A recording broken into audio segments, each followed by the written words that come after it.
Hello students, I hope you are doing well and आशा ये भी करते हैं कि आप भी बहुत ही अच्छे होंगे एंड आप बहुत ही मज़े से तैयारी कर रहे होंगे। और ये भी उम्मीद करते हैं कि आप हमारे पिछले एक्सप्लेनेशन वाले वीडियो को देख करके बहुत ही एंजॉय किए होंगे एंड बहुत ही सिंपल लगा होगा। तो पिछले वीडियो में मैंने एक स्टेटमेंट को एक्सप्लेन किया था, लेकिन इस वीडियो में मैं दो स्टेटमेंट को एक्सप्लेन करूंगा एंड दोनों को बहुत ही ईजी वे में एक्सप्लेन करूंगा एंड आपको हूबहू वैसे ही कर देना है अगर एग्ज़ाम में आए तो। ठीक है। और आपको पहले ही बता दिए हैं कि लगभग हम 15 से 20 से स्टेटमेंट को एक्सप्लेन करूंगा प्रोज सेक्शन में एंड जो अलग अलग चैप्टर से होगा, जो वीवीआई होगा एंड फिर लगभग 12 से 15 हम एक्सप्लेन करेंगे प्रोज सेक्शन से, पोएट्री सेक्शन से। तो आपको कुल मिलाकर के 2 क्वेश्चन आने वाला है एक्सप्लेनेशन का, जो मतलब अच्छे से लिख करके आना है। ओके। एंड पिछले वीडियो में हमने इसके बारे में अच्छे से एक्सप्लेन कर ही दिया है, तो अब ज़्यादा देर ना करते हुए सीधा से चलते हैं एक्सप्लेनेशन पे। ओके। तो आपका जो पहला क्वेश्चन है,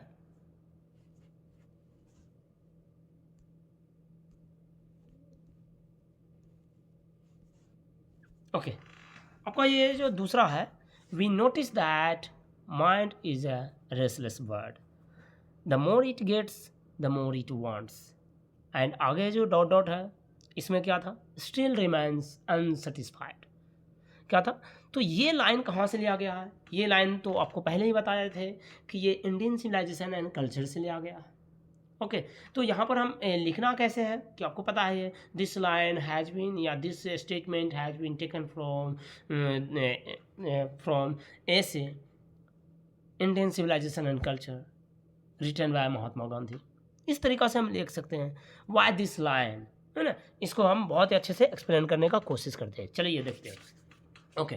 तो यहाँ पर हमारा जो वर्ड है यहाँ पर आ गया है। यहाँ पर देखिए, this given statement has been taken from the essay, मतलब ये जो स्टेटमेंट है, ये जो दिया गया है स्टेटमेंट, ये किससे लिया गया, तो ये ऐसे है। कौन सा ऐसे है? Indian civilisation and culture written by Mahatma Gandhi. यहाँ तो लेना ही पड़ेगा, मतलब किस चैप्टर से लिया गया ये इतना याद रखिएगा, और किसने उस चैप्टर को लिखा इतना याद रखिएगा, यहाँ से अच्छा से हो जाएगा।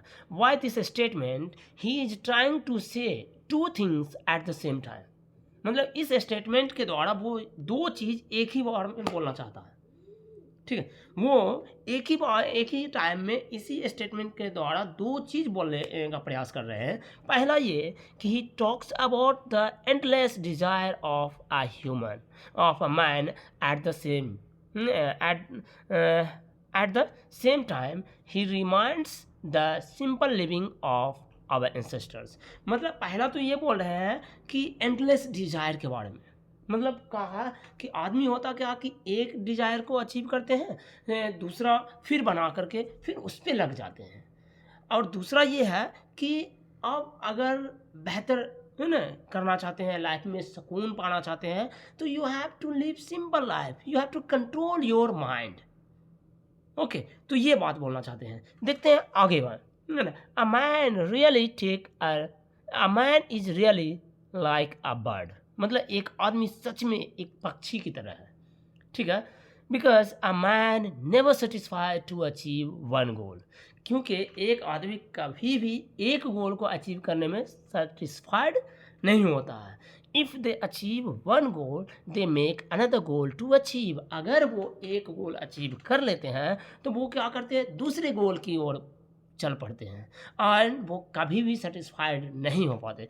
दैट्स वाई गांधी रिमाइंड्स अस, यही वजह है कि गांधी हम लोगों को याद दिलाते हैं, है ना, the way that our ancestors lived a simple living like them, और वो रास्ता जिन्होंने, है ना, हम जिस रास्ते पे हमारे पूर्वज ने चला था, वो आसान सिंपल सा रास्ता पे चलना चाहिए।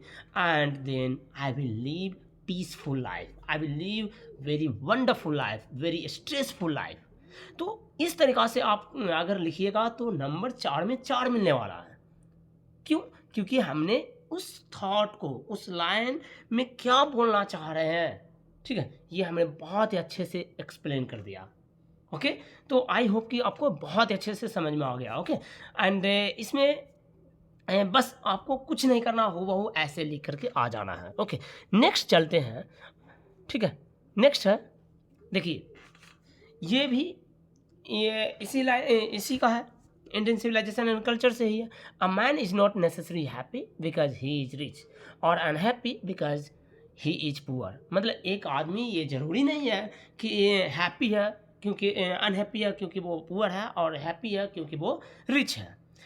The rich are often seen to be unhappy. मतलब ज़्यादा अमीर लोगों को देखा गया है कि अनहैप्पी होता है, the poor to be happy.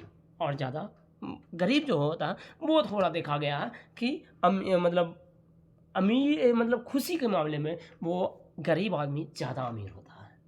ये बोलने का सेंस है। ठीक है, तो आई होप कि ये चीज़ अगर इसको समझ लेते हैं और ये चीज़ समझ लेते हैं कि ये स्टेटमेंट या ये लाइन कहाँ से लिया गया है, किस चैप्टर से लिया गया और किसने इस चैप्टर को लिखा है, तो आप बहुत आराम से लिख सकते हैं। ठीक है, तो यहाँ पर हम क्या लिख सकते हैं, this statement has been taken from, या given this statement has been taken from the essay Indian civilisation and culture. यहाँ से देखते हैं ना क्या लिए हमने, चलिए देखते हैं। This statement has been taken from the essay Indian civilisation and culture written by Mahatma Gandhi. यहाँ तक तो लेना ही है जो चैप्टर से लिए है। Why this statement? Gandhiji says that happiness does not depend on money. मतलब इस लाइन के द्वारा गांधी जी ये कहना चाहते हैं, कहे हैं कि happiness does not depend on money. मतलब खुशी जो है पैसे पे डिपेंड नहीं करता है। पैसा है तो ज़रूरी नहीं है कि आप खुश हैं, और गरीब है तो ज़रूरी नहीं है कि आप मतलब खुश नहीं है। A rich person can be unhappy. और ये जो होता है अमीर में भी मतलब का अनहैप्पी हो सकता है। ठीक है, and a poor person can be happy. और गरीब आदमी भी खुश हो सकता है। True happiness comes from controlling our desires and avoiding luxuries. और असली खुशी जो है ना कहाँ से आता है, असली खुशी जो आता है कंट्रोलिंग आवर डिजायर्स, मतलब कहा था अपनी इच्छा को कंट्रोल करने से आता है। एंड अवॉइडिंग लग्जरीज, एंड जो होता है ना जो चमक धमक वाला जो लाइफ होता है ना, दूसरे को देख करके जो होता है कि वो अगर बिल्डिंग बनाया तो हमको भी बनाना है, वो अगर कार लिया तो हमको भी कार लेना है, वो अगर लाइट अच्छा वाला लगाया तो हमको भी लगाना है। तो ये सब चीज़ को क्या करना, कंट्रोल करना है। Control your desire and pleasures and luxuries, definitely you will live simple and happy life. Okay, that is why our ancestors taught us to shun from luxuries and pleasures. यही कारण है कि हमारे पूर्वज ने हमें ये चीज़ सिखाया था कि हमें लग्जरीज एंड प्लेजर्स से बहुत ही दूर रहना चाहिए। ओके, ये चीज़ बता रहे थे। आई होप कि आपको ये बहुत अच्छा से समझ में आ गया होगा। ओके, तो इस तरीक़ा से हमने मतलब छोटा छोटा वीडियो में ही बहुत कुछ देने का प्रयास किया है, बहुत अच्छे से समझाने का प्रयास किया है। एंड आप यकीन मानिए कि इस तरीक़ा का कंटेंट आपको यूट्यूब पर नहीं मिलने वाला। अगर मिलता भी है तो इस लेवल से एक्सप्लेनेशन मुश्किल से मिलेगा। ओके, क्योंकि every person are different, every person are different. तो अगर हमारे पढ़ाने का स्टाइल आपको अच्छा लग रहा, हमारे समझाने का स्टाइल अगर आपको अच्छा लग रहा, तो बस आप इतना कर सकते हैं कि आप तो इस चैनल को सब्सक्राइब करें हैं, एंड साथ में अगर आपका कोई दोस्त या आपके फैमिली मेम्बर का कोई आदमी 12th में की तैयारी कर रहा है तो उसे ये वाला वीडियो ज़रूर भेज दें।